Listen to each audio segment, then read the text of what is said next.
the city of Thessaloniki here in Greece, in Europe. If you are visiting Thessaloniki for only a couple of hours and you want to take a glimpse of Thessaloniki, this guide is for you. A perfect way for you to get acquainted with the city's streets and monuments in the city center. Supposing you want to make time for shopping and some other activities during your stay, this walk should take for about 2 hours or less. Starting point for this walk will be the main Aristoteles Square. This is the city's central and most beautiful square, filled with cafes and buildings with great architecture. In the area around the Aristoteles Square is also the Lada Dika district. It is a place you must visit to experience the authentic Thessaloniki. Lada Dika is located near the port of Thessaloniki and for centuries was one of the most important marketplaces of the city. Its name derives from the many olive oil shops of the area, and the word Lada Dika literally means olive shop. Full of charming little streets and shops, it is a great place to lose yourself for a while. After exiting Lada Dika, walk on Ignatia to your right, towards the white marble statue of Venizelos, a Greek politician from the beginning of the 20th century, who is considered the father of modern Greece. To the left lies the Panagia, Halkian Church, built in 1028 as a Christian church, made into a mosque during the Ottoman rule and retransformed into a church after 1912. To the right of the statue lies the Bey Hammam, the largest surviving Ottoman hammam in Greece. After a short walk after the Venizelos statue, we'll come across the Roman Forum. Today we can see the ruins that offer us a glimpse of the magnificence of the buildings that once stood there. The Forum was constructed by the Romans in the late 1st century AD and remained active up to the 4th century. The most preserved and most impressive building in the Forum complex is the ancient amphitheater, or Odeon, as it was called. The entire complex was organized around a square that was used as a meeting or gathering place. Here you can see extremely well preserved. Cryptoporticus, a subterranean corridors, one of the more unique feature of the Roman architecture. If you enter them and follow through the end, you will discover the Forum's underground museum. The entrance is not easy to find, so most visitors miss the opportunity to visit this place. This is one of the smaller museums of the city, but it can give you valuable insights in Thessaloniki history. Close by the Forum ruins, you will find the Basilica of Agios Demetrios. Dedicated to Saint Demetrius, the patron saint of Thessaloniki, it is located on the place of his martyrdom. It is part of the site Paleo-Christian and Byzantine monuments of Thessaloniki on the list of World Heritage Sites by UNESCO. Walk eastwards on the large avenue in front of the Agios Demetrios Basilica through Agios Demetriou Street, and after a 5-minute walk, you will see the Turkish consulate, in whose grounds survives the house where Kemal Ataturk was born and lived while he was young. Ataturk was the founder of the modern Turkey, so a visit to the Ataturk Museum is a must for any visitor from Turkey.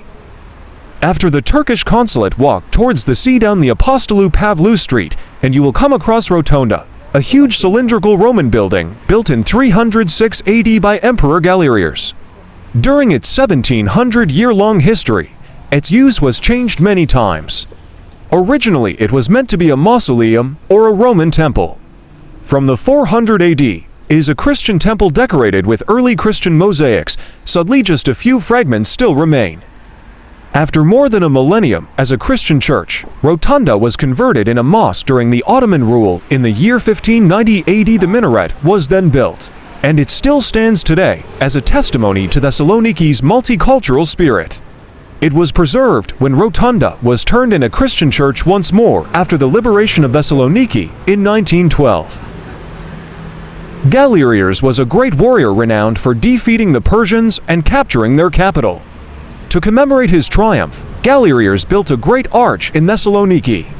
The Arch of Galerius, or Camara, as it is called, was adorned with beautiful sculptures representing the famous battles fought in the campaign. Also, the emperor is depicted riding a powerful horse while his enemies surrender before him. The Camara is Thessaloniki's favorite meeting point due to its central location and the fact that Ignatia St is served by many buses and the nearby student campus and all the universities. After the Kamara, you can continue your walk among the city streets and get lost for a while to explore and to find some places for yourself. You can always take a coffee break or grab something to eat. Or you can go shopping in the city center, or you will have time for other planned activities for your visit to Thessaloniki. Thessaloniki in Greece lies in the Macedonia region and is the second largest city in the country after Athens. Immediately upon arriving here, you'll realize that this city has an enduring history and rich culture. Wandering around the town, you'll come across many monuments, mostly dating back to the Roman and Byzantine eras.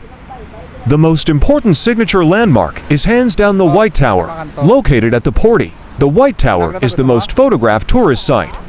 Another popular site is Kamara, an arch constructed by the Roman general Galerius in the 3rd century AD.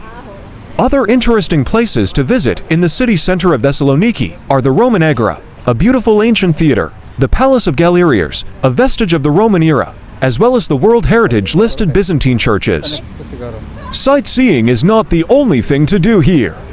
Endless strolls and city exploration are a must. Walk along the beachfront promenade, have a cup of coffee at one of the coffee shops of Aristotle Square, taste the local delicacies at La Dadica, and time travel to the past in the Old Town. The convenient location of Thessaloniki makes it a perfect base for excursions in the entire northern and central Greece, and most particularly Halkidiki. This city should be in your Greek holiday destinations bucket list. Downtown Thessaloniki is mostly modern, the result of an incredible fire in 1917 that burned down 2/3 of the city. Because of this, most of what you'll see will be a densely packed mix of 20th century buildings. But between the modern blocks, there are some impressive Roman and Byzantine remains. The most impressive is the Roman Rotunda. It was built at 306 AD by the Romans, 306 AD. I just couldn't get over that in the time of Emperor Caesar Galerius. Originally built to be a mausoleum for Galerius, it never served this purpose. Instead, it has served as a church for early Christians. That's when the rotunda was adorned with the incredible mosaics that still exist today, then as an Orthodox Christian church. Then, when the Ottomans took over in the 14th century, it became a mosque. This explains the minaret. Next to the rotunda is the Arch of Galerius, which was built at the same time. Together, the rotunda and the arch make up the Galerian complex, a UNESCO World Heritage Site and one of the best preserved Roman sites in Europe. The next must-see site in the city center is the Church of St. Demetrius. Built as a Byzantine church in the 7th century, the interior is a work of art with its mosaics and wall paintings. Much of the church was destroyed in the 1917 fire, and it has undergone massive restoration. One of the unintended benefits of the fire was the discovery of a crypt and more previously undiscovered mosaics. It's a beautiful church. The most famous building in Thessaloniki is the White Tower, a tower built along the waterfront by the Ottomans in 1530. It served mainly as a prison at the time. Today, it is a museum. The top of the tower has great views over the city. There are a few other interesting, but less spectacular sites in the center. The Church of St. Sophia. The Roman Agora, this complex, which includes a forum, was the center of Roman life in Thessaloniki, and Aristotle Square, which is the largest square in the city. Thessaloniki is quite compact, and you can see all the major highlights in 2 or 3 days. And I really think some of the city's highlights are quite impressive. Architecturally, however, Thessaloniki is not the most attractive city. And you might be shocked by the overflowing garbage bins and the number of stray dogs. But people are friendly, the level of English is good especially compared to Italy, and food is excellent. We enjoyed Thessaloniki and would recommend a few days. Thessaloniki has excellent cuisine, its influence is shaped by Eastern and Greek elements. In the center, Thesaloniki, Malavos, and Academia offer excellent Greek food at mid-level prices. A more upscale restaurant is Clockard. In Anopoli, Iglis, a little tavern with great food at low prices, very popular on weekends. Redaviva Cucina Pavra is another very charming Greek restaurant with excellent food. Greek wine and ouzo are pretty good too. It's worth taking a walking tour as well as a food tour. As I say, the cuisine in Thessaloniki really is excellent.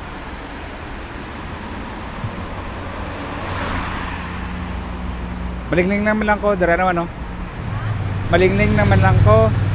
Dire entrance oh. Dalaga. Tapos na ko lang niyo. Dire entrance oh.